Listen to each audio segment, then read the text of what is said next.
Hi, welcome to part 3 of our vlog for men. I'm Dan, I'm one of the pastors at Temple Baptist Church here in Cambridge, Ontario, and this is Men to Men.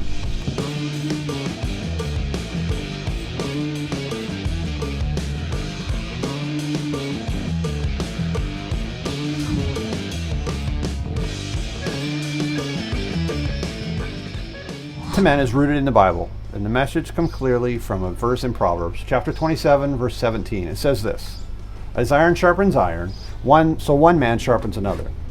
We heard in our last vlog about the issue of pride, and we can combat this in our lives by gathering the team, the band of brothers. Today, as we follow along with Chris Dolboy's work in 5 attacks on the souls of men, we'll be looking at the attack on identity. Too often we as men put our source of identity in what we do and not in who we are in Christ. Here's what I mean. Sports teams may define what we think of a person. So if you follow the Toronto Maple Leafs, you're probably ready to receive a certain amount of abuse from those around you and your friends, especially the Boston fans. Now what about the fitness guys? You know the type. So how much do you lift? Or the hunting guys. Got a 9-point book? Or you have to drive the right car, or make the right amount of money, or live in the right house, has the right trophy wife. All these things are outward, and they're really not going to last. Economic hardships, health concerns, maybe relationship problems can bring all of that crashing down very quickly. As Christian men, we're to put our trust and identity in who God sees us as. In the Bible, Paul writes to the believers gathered in Rome and talks about this specifically. Romans chapter 8 puts it this way: so you've not received a spirit that makes you fearful slaves. Instead, you received God's Spirit when He adopted you as His own children. Now we call Him Abba, Father, for His Spirit joins with our spirit to affirm that we are God's children. And since we are His children, we are His heirs. In fact, together with Christ, we are the heirs of God's glory. But if we're to share in His glory, we must also share in His suffering.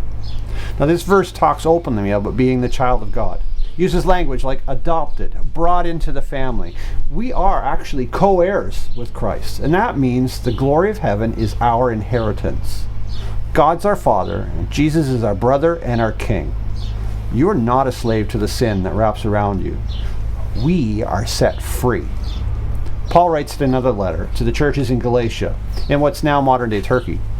You are now no longer a slave, but God's own child. And since you are His child, God has made you His heir. That's Galatians chapter 4, verse 7. So what do we want to do with this? If our identity is wrapped in the things that enslave us to this world, then when we have a conflict, it becomes not just about the job situation, but it becomes very personal. This conflict becomes a direct attack on who we are and what we feel our security is. But if we're bolted and welded to the family of Jesus, these conflicts are opportunities to improve and will change only the outward things. We know that we belong to the King.